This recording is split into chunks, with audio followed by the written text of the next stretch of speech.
Hi, I'm True Beauty expert David Pollack, and I'm here to share with you how to make homemade essential oil body wash. Let's face it, a bar of soap has a high pH and dries out the skin.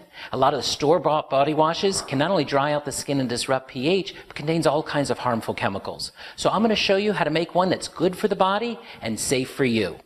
Take a little bit of Castile soap, add 4 times the amount, I'd say 1 cup to 4 cups of water, then add in a couple tablespoons of glycerin, which is a humectant, which will help bind moisture to the skin, and a couple drops of your favorite essential oil.